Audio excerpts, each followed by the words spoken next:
প্রতিক্রিয়া দিয়ে এসেছি এই কথাগুলো শোনার জন্য নয়। আজকে আপনি শফিক সাহেব কে মাফ করে দেওয়া আওয়ামী লীগকে? ধানের শীষ যদি জয়লাভ না করে আমি আপনি বাঁচব না।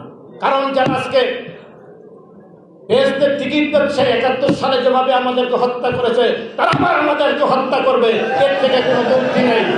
অতএব এদের হাত থেকে যদি জাতিকে রক্ষা করতে হয়, এরা আজকে বিভিন্ন সময় এক একটি কথা নিয়ে আসেন। এই দলটি ৭১ সালে যেমনিভাবে দেশের বিরোধিতা করেছেন, ৮৬ সালে তারা হাসিনাকে নিয়ে হোসেন মোহাম্মদ এরশাদকে স্বীকৃতি দিয়েছেন, ভোটে গিয়েছেন। বিএনপি একমাত্র রাজনৈতিক দল, বেগম জিয়া যায়নি। বেগম জিয়া বলেছেন, আমি সারা রাত ওনার সাথে ছিলাম ৫ নম্বর রোডের ব্যারিস্টার নাজমুল হুদার বাসায় স্ট্যান্ডিং কমিটির মিটিং, এবং অন্যরা ছিল, আমি সেখানে ছিলাম। উনি সারা রাত মিটিং করে ফজরের নামাজের পরে দেশি বিদেশি সাংবাদিকরা ছিলেন। উনি বললেন, হোসেন মোহাম্মদ এরশাদের মতো স্বৈরাচার অবৈধভাবে ক্ষমতা দখলকারীকে স্বীকৃতি দেওয়ার জন্য আমি নির্বাচনে যাব না। সেদিন আওয়ামী লীগ, জামাতে ইসলাম সব দল হোসেন মোহাম্মদ এরশাদের অধীনে নির্বাচনে গিয়েছিলেন। অনেকে বলেছিলেন বেগম খালেদা জিয়া এবং বিএনপি নিঃশেষ হয়ে যাবে। বেগম খালেদা জিয়া সঠিক ছিলেন, আপসীন ছিলেন, বিদায় ৯০ গণঅভ্যুত্থান হয়েছে, সেই কারণে উনি প্রথম বাংলাদেশের মহিলা প্রধানমন্ত্রী নির্বাচিত হয়েছিলেন।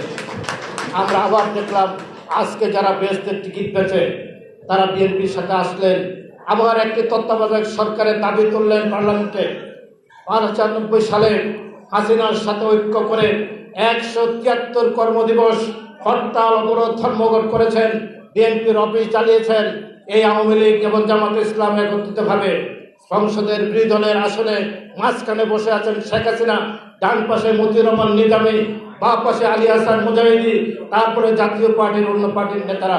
সেদিন বেগম খালেদা জিয়াকে ক্ষমতাচ্যুত করার জন্য তারা হেন কর্ম ছিল না যেটি করে নাই জামাতে ইসলাম, সেদিন শিবিরের নেতারা।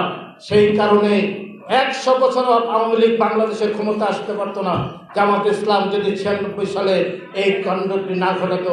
সে কারণে শেখ হাসিনা বাংলাদেশের প্রধানমন্ত্রী হয়েছে ৯৬ সালে এই জামাতে ইসলামের উপর ভর করে।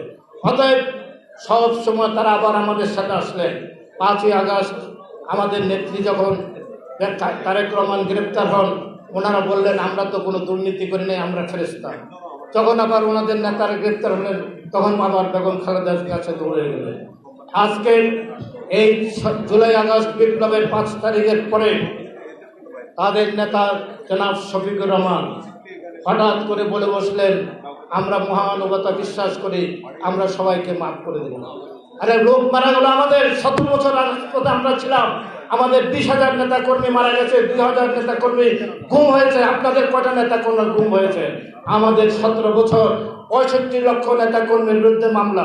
আমি ১৫০টি মামলার আসামি। আমাকে কুমিল্লায় মেরে রাস্তায় ফেলে দিয়েছে, আমাকে আমার সঙ্গে মারা গেছে বিদায়। আমার ছেলেটি যে ১২ দিন হারুন অ্যারেস্ট করে নিয়ে ঝুলে পেরেছে, এখনো ঠিক মতো হাঁটতে পারে না। আপনারা একটি ছবি দেখেছেন, ২৪শে জুলাই কোর্টের বারিন্দা হাত করা পড়ায় একটি মা একটি ছেলেকে বলছেন নো টেনশন, এগিয়ে যাও। সেটি আমার সহধর্মিনী, আর ওই ছেলেটি হলো আমার বড় ছেলে। আমি তাই বলতে চাই, আমরা আন্দোলন সংগ্রাম করে ত্যাগ প্রতিক্রিয়া দিয়ে এসেছি এই কথাগুলো শোনার জন্য নয়। আজকে আপনি শফিক সাহেব কে মাফ করে দেওয়া আওয়ামী লীগকে? আজকে আমরা দেখি আওয়ামী লীগের যারা বড় নেতা, টাকা পয়সাওয়ালা, তারা নাকি অতীতে নাকি জামাতে ইসলামের সদস্য ছিলেন, তাদেরকে সামনে বসিয়ে রাখে। এই যে চরিত্র, এই দ্বিচরিত্র রাজনীতিতে যারা আত্মগোপনে থেকে গুপ্ত সংগঠনে আরেকটি দলের মধ্যে শেখ হাসিনাকে বাবা বলেছে, মা বলেছেন, শেখ মুজিবকে বাপ বলেছেন, তাদের ঘি হালুয়া খেয়ে শেখ মুজিব হাসিনার থেকে কেউ বিভিন্ন ব্যবসা বাণিজ্য নিয়েছেন, এখন তারা বিপ্লবী হয়ে গেছেন। এই বিপ্লবীদেরকেও চিহ্নিত করতে হবে।